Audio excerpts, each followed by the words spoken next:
Good morning, it's August 30th, 2019, and we're here with Flint Rasmussen, newly inducted member of the Ellensburg Rodeo Hall of Fame.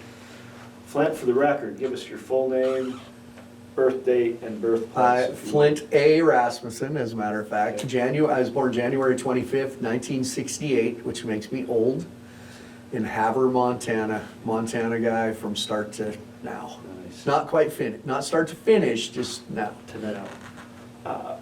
What about your family? Give us a little background about your... Both my folks, as of right now, still healthy and good and kicking, 81 years old. And as a matter of fact, as we do this, my dad's birthday coming up in the next day or two.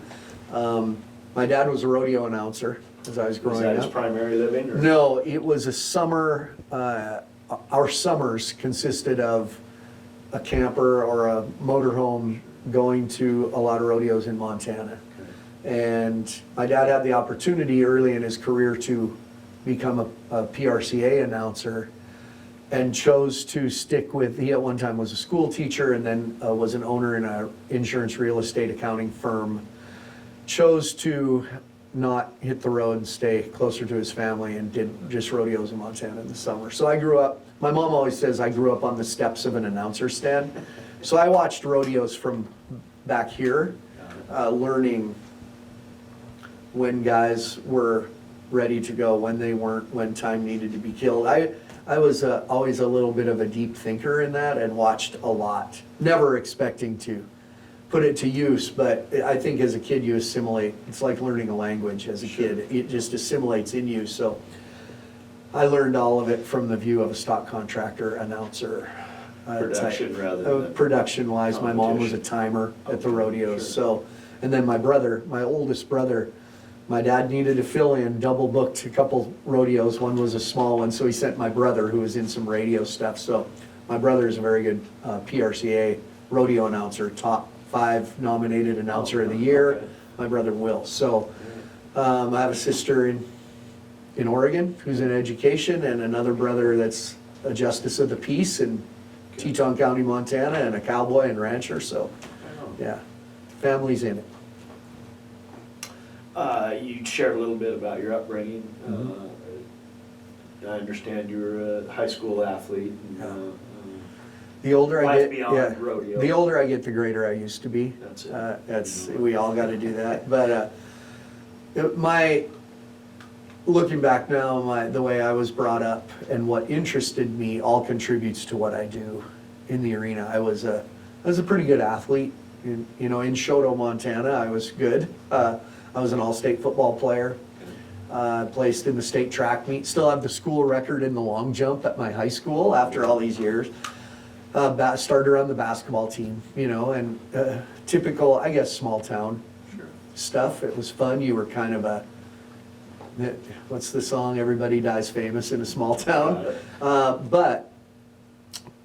I think it maybe happened then more than it does now. On top of that, I was in the all-state choir, and I was in a lot of drama in the school musicals at school. So starting to make sense. Yeah, so that's a weird mix. I always say I was a pretty good athlete. I was pretty good in music, pretty good in drama. Not great, but when you throw it all and mix it all up, that's what I'm doing. It makes for a great show. Yeah. You talked a little bit about some of your family being in education. You taught school for a little bit. My mom and dad at one time were both teachers. My sister is a great educator, now in administration, brilliant, but an entertainer too. Sure. She mixes that in what she does. And I went to college. It was Western Montana College at the time in Dillon, Montana, and got a teaching job in Havre, Montana. Went back to where I was born. Coached football, coached track. I taught high school math and history, 2 years. But the rodeo clowning thing was my summer job through college and when I was teaching school. And the kids knew that I was teaching, and just was getting more and more interest. Here I was 24, 25 years old and single at the time and getting calls. And I thought, you know what, while I can, I'm gonna pursue this. Maybe it'll be a year, maybe it'll be 2 years. And in those first couple of years, I thought about just going back to teaching school. It was it's harder when you're first going to small rodeos. Sure. And I thought, what's gonna happen when I start getting big rodeos, the pressure? Lo and behold, the bigger the rodeo you go to, the better they treat you and the more fun it is. I didn't realize that, The but stronger your performance. yeah, so I gave up teaching, and that was in about 1993, so I guess it worked out. Well said. And still have a connection to where I taught school, and some of the people I taught with are still there, and so it's been some teachers kind of made fun of me, told me I'd never do it, and scoffed at it. Do whatever you want, and I laughed. Years later, the school paid me to come and speak to the student body about my career moves, so yeah, I was gonna rub their nose in it a little bit, yeah.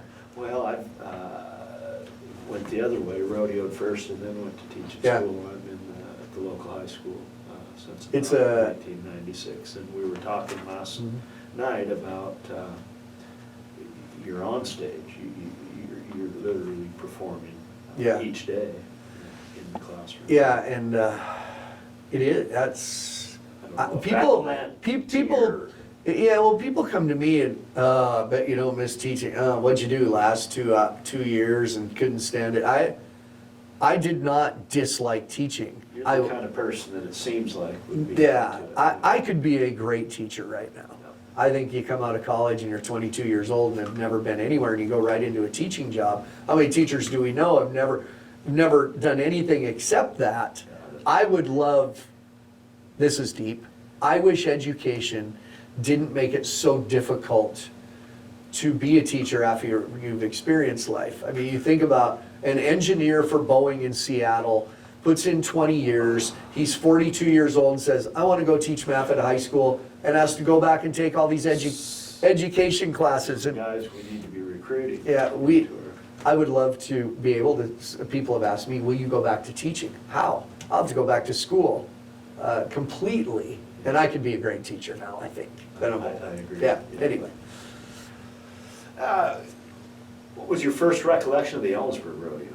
I mean, do you, You know, was it famous enough to where you knew yeah, about it as a kid? or- completely. Here's how I saw rodeos. When I was a kid, here's the track, my Labor Day weekend is, to me, it's like 4th of July.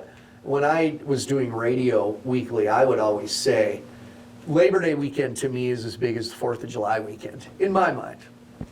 As a kid, my dad announced the rodeo in White Sulphur Springs, Montana.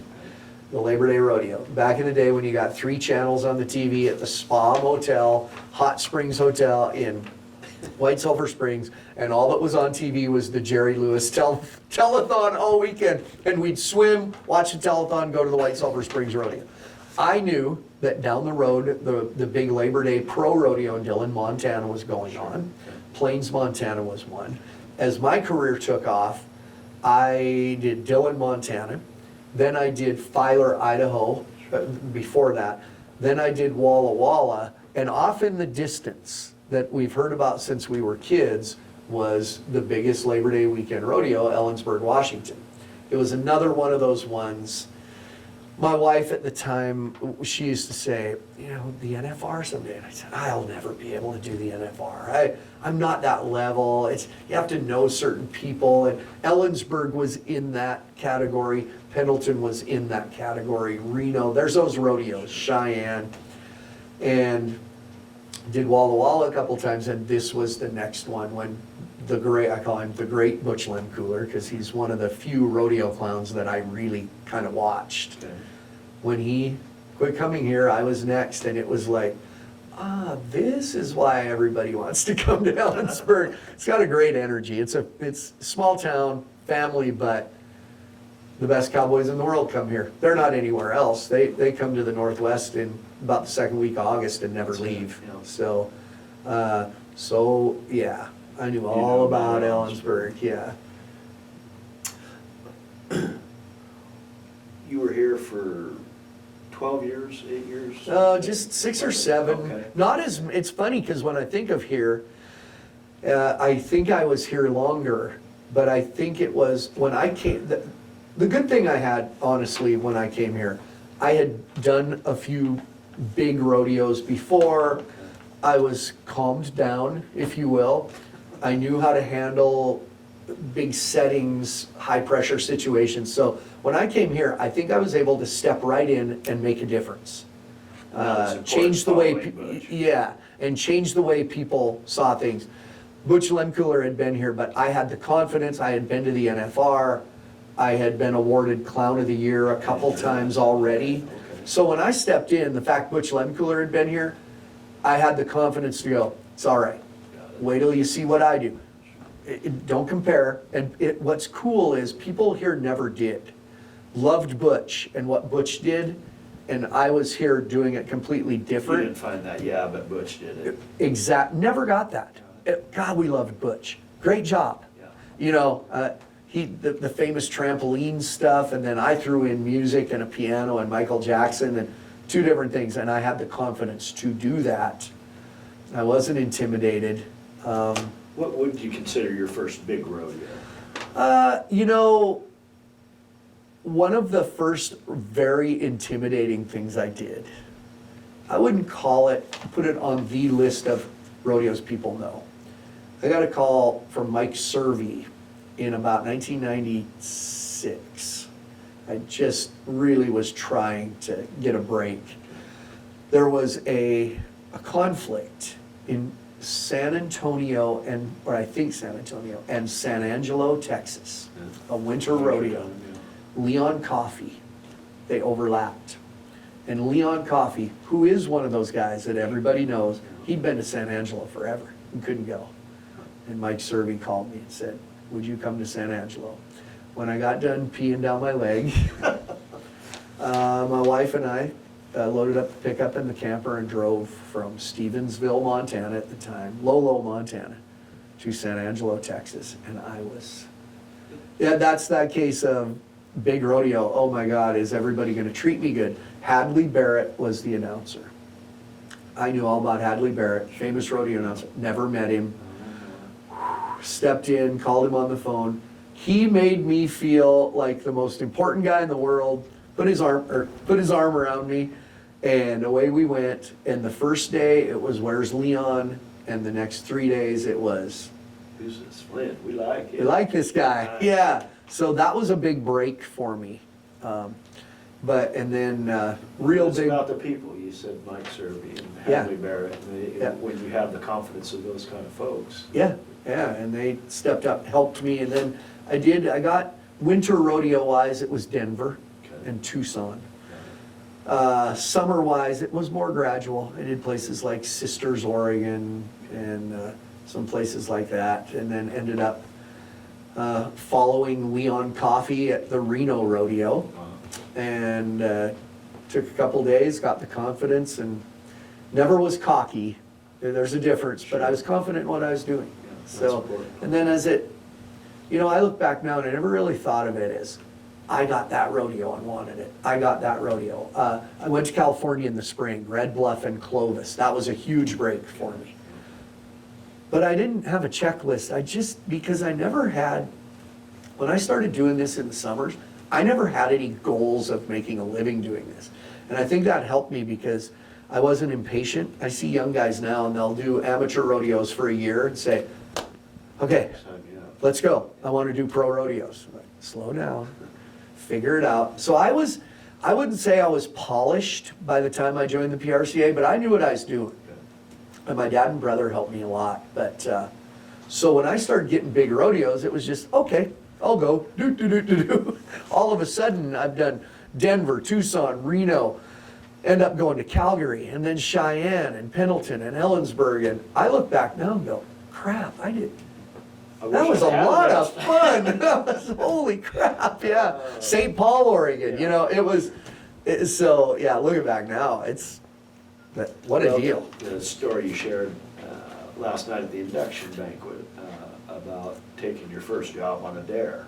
I mean, that kind of we sat at, explains the... It's funny, I'll never forget, we were sitting in my parents' house they live in now, and it was my dad and my brother Will, who was just getting going, just starting announcing rodeos.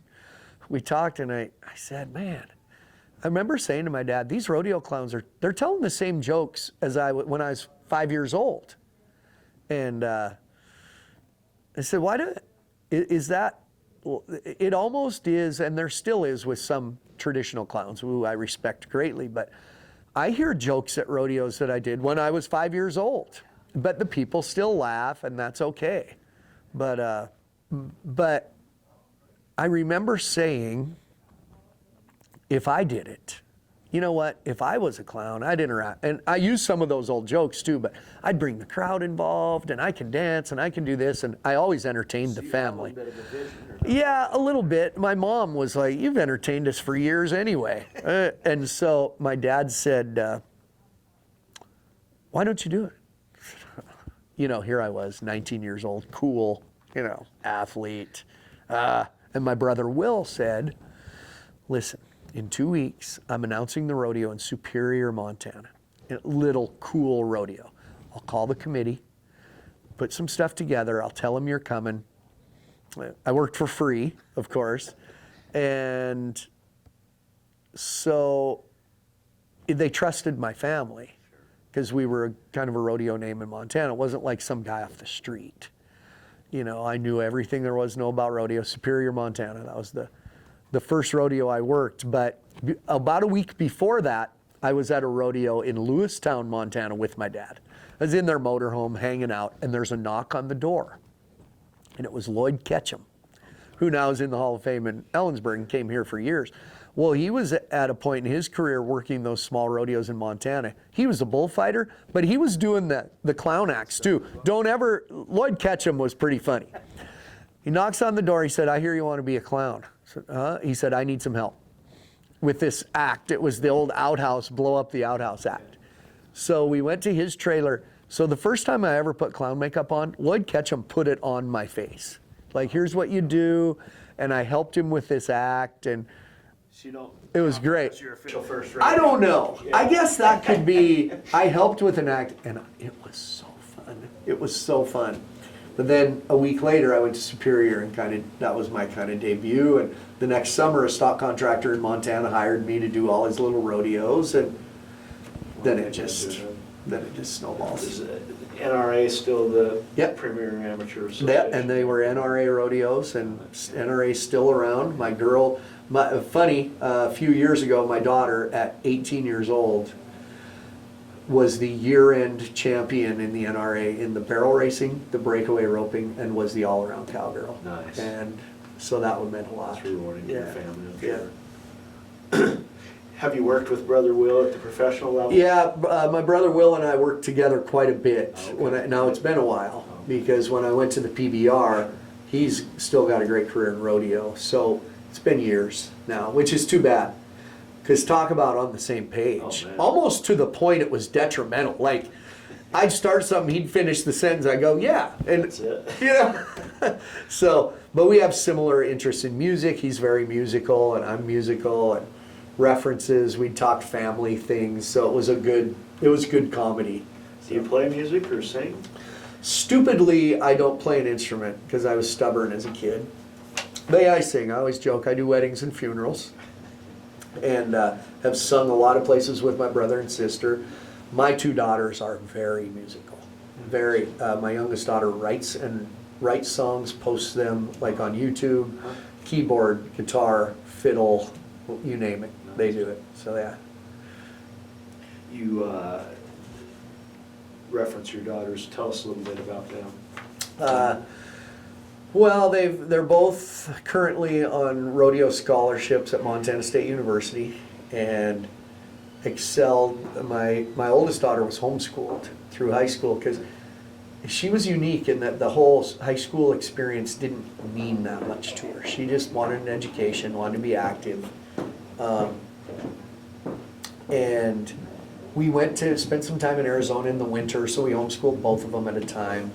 But there was no issue with social interaction. They were, Miss out on that. yeah, they were great. Both excelled at the high school rodeo level, national high school rodeo. My youngest daughter, actually 2 years in high school, was a member of the, still as we do this, is a member of the 4x100 meter state champion relay team that holds the state record in Montana. She ran the anchor as a freshman, sophomore. Wow. on a great relay team. So she loved track, and I coached her in track when I was home. Huh. And so the last 2 years focused on rodeo. She changed high schools, so kind of had a new start. And but they're good girls. They have an amazing sense of humor. They're beautiful. They get that from their mother. Outgoing. Sky's the limit, it sounds like. I think so. I hope so. They're smart and well in school, honor students, so I like it. I like them. I bet. Yeah, I like them. Yeah. Share with us some of the people we work with in Ellensburg. When I first came, Lloyd Ketchum, of course, and he was kind of my mentor through all of this. He's a Montana guy as well. He's Montana, Miles City, Montana. There you go. Yeah, and he mentored me through a lot of it. I'm trying to think who was working with Lloyd. I think Lloyd Ketchum and Mike Matt, who also a Montana guy. He fought bulls here. Then Al Sandvold came along. Actually, the first year, it just came to me. The first year it was Hollywood Yates was here. I guess Yes. he's coming to playing behind the chutes. Yeah, so it was he and Lloyd fighting bulls, and Hollywood would come out in the arena and mix things up comedy-wise. Sure. So, good guy. And then I think Mike Mack came and Al Sandvold. Lloyd was here the whole time I was here. I left before Lloyd did. Okay. Lloyd was 89 years old when he left. No, but so all of those guys, good friends, and Justin McKee the whole time I was here announcing. Got it. Phil he was pretty. Yeah, so I think Justin and I may have come the same year. Okay. Chuck Lopeman on the sound and music. So good group, yeah. Was the famous Ellensburg Rodeo bull chariot in operation when you showed up? That was, I think, Anything about before that? my time. Okay. Yeah, but I have seen the bull chariot, Got it. yes. But the track was still fenced. There were some things on the track. And the thing I remember, and this, when I pulled into town, I haven't been through town since 2005. This isn't really on the way to anywhere for me. And I fly now, the private jet that has the Alaska on the side. Anyway, what I remember is it was so fun here. You could work the main grandstand. That was I don't want to say old people, but the people who have been coming to this rodeo forever. They're under the covered They do the grandstand in the shade. Yeah. Then now there's a gold buckle room, which was fairly new, about 2 years in. Okay. That's a fun group, and those people. But the timed event end, it creates a bowl of sound and energy where I could do stuff there during every event, and the people it was like I was looking at them like I'm looking at you. And that's probably the biggest thing I remember is being the sun out on an afternoon and being in that bowl and the energy. It was just so much fun. Do you typically cordon off arenas in sectors like that, or Big arenas. I learned. I worked some rodeos that I've mentioned that I had to do that. St. Paul, Oregon is like that because it's so big. Pendleton, of course, is like that because it's so big. So you work sections. Here was my philosophy. I know it sounds deep, but you work sections as the rodeo goes, and by the end of the day, they've all come in there with you, and you have them all. But you got to start. You can't just walk out in the middle and stand there and talk. You have to go to them, make eye contact with them. Okay, got you. Wait there. Yeah, not literally, but you say, wait there. I'm going to go over here. I'm going to work these people, and then go over here. And by the end, they're all with you. Come on, let's go. And then they're all in here. Nice. So I know, deep, but you can, I don't know. I think that's why I've been successful. Is you got to go in with a plan. So yeah, I learned to do that at some of the big ones. So yeah, it seemed to work, I guess. Well, I think I shared with you before we started filming. My children started watching you, our youngest, when they were 4, and they're 23 now. And Shut up.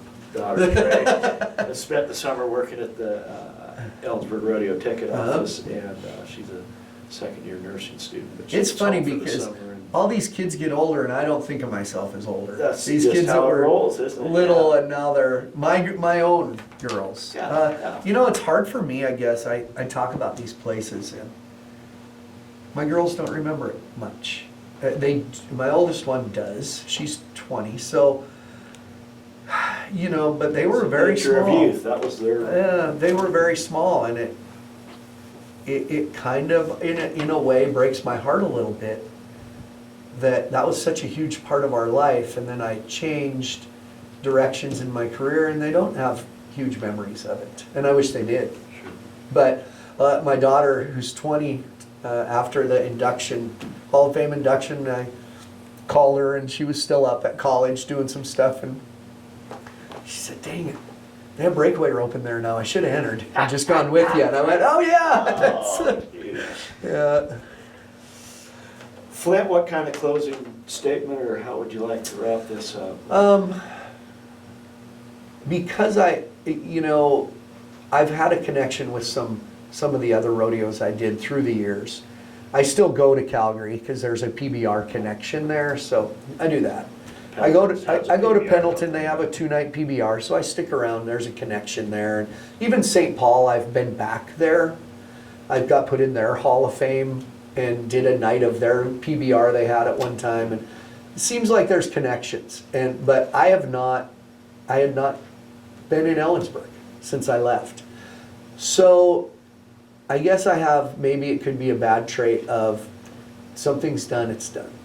And I don't want to, doesn't do any good to hold on to something, and I've been pretty good Glory at that. days or glory Yeah. days, But when I pulled into town here and pulled into the rodeo grounds, drove down Main Street, I went, oh, geez, that's why it's so fun here. I forgot. It is such a great town. It's, Justin McKee put it a good way when he was talking at the induction. He said, I use it a lot in Ellensburg. One of the greatest guys I know, and that's true. And I don't know. Ellensburg's a big rodeo in a small town. And the committee, it's never been about, look at our matching shirts, we're gonna get introduced, look what we do. It's just Get about, dirty kind of guys. yeah, they come and say, what do you need? What can we do for you? Welcome. And that's what I remember about Ellensburg, and it all came back to me when I pulled into town, and I'm not gonna wait another 15 years to come No, back. no. Yeah. That was Molly Morrow, when she was setting up your life-size portrait, she says, yeah, isn't it just like Flint's come back? I said, Molly, he's coming back. Man, those pictures, and the other thing is those pictures, I had such great hair, I had no idea. the yellow Never shirts. never take the hair for granted. Flint, thank you. What a Yes, treat to it's induct great. you into the Ellensburg Rodeo Hall of Thank you. Fame. Yep.